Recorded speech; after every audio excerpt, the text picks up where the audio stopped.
Saucony Kinvara 7, and I've been using it as my daily trainer for the past 6 weeks or so. I've probably got close to 500 miles on it, and it's held up pretty well. I really like this shoe. It's really just about a perfect daily trainer. It's a lightweight shoe. It's about 8 ounces in my size, 7.7 in a size 9. It's got a 4mm heel toe offset, so very close to a zero drop kind of shoe. It's got a fairly high stack height, as you can see here, with enough padding for the longer runs. It's a pretty responsive shoe, actually. It's not super cushy. It's flexible, but it's not super duper flexible. So it's fairly responsive, and it's just good all around shoe for basically any distance. It's good enough, responsive enough that you can do faster runs in it, and it's cushioned enough that you can do your longer runs in it. So it's really just, like I said, just about a perfect daily trainer shoe, especially if you have good mechanics and you don't need an ultra padded maximal shoe. It's a really, really good choice. The upper is very breathable. It's very minimal. It's got minimal overlays on it, welded overlays, and nice breathable material, flexible.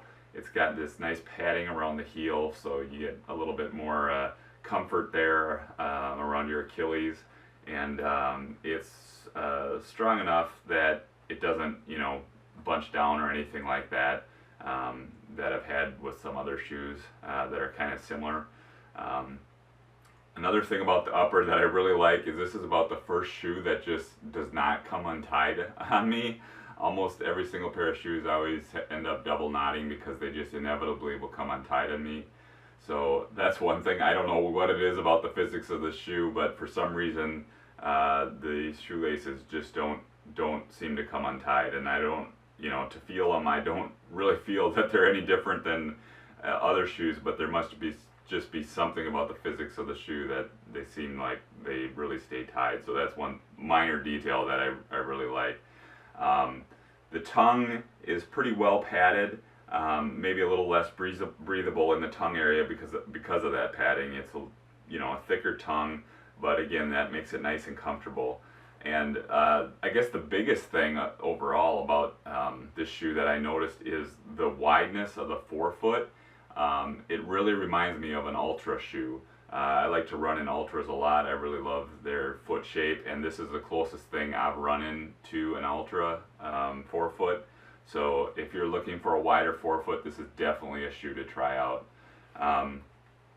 The sole of the shoe has some pretty minimal rubber coverage, as you can tell, but it's actually held up pretty darn well, considering, like I said, I got about 500 miles on these, and even the exposed foam is in pretty good shape. I got a little bit of wear down here in the heel, a little bit up here in the toe, and a little bit through the forefoot here, but really, considering all the miles on this and the minimal rubber coverage, that's held up remarkably well, in my opinion.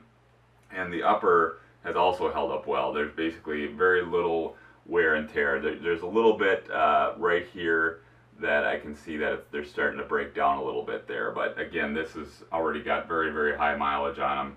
500 miles is, often a point where you'd be throwing shoes away, and I feel like these got probably a couple hundred miles in them left at least. So I'm very happy about that. I got these on sale for like 50 bucks on Running Warehouse because the Kinvara 8s are out. So they're pretty much a steal at that price. I would definitely recommend them.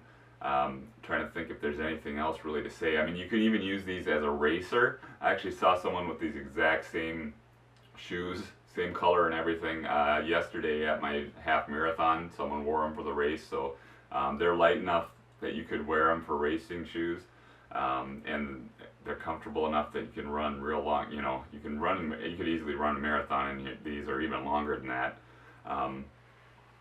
But yeah, I guess one thing about the, they don't have obviously very heavy duty lugs or anything like that. So this is, your typical road shoe.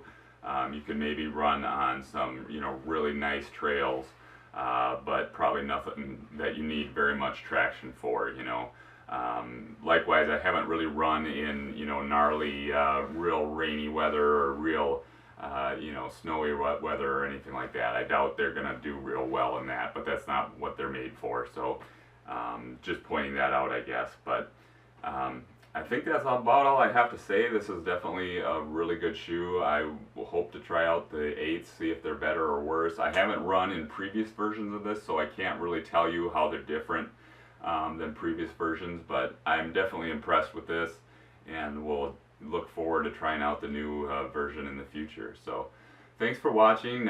Subscribe if you like the content. I got another shoe review coming up. I got a new pair of trainers on the way, because these are just about worn out, but rotating a new pair in here shortly. So thanks for watching. Subscribe if you like the content, and I'll be back soon.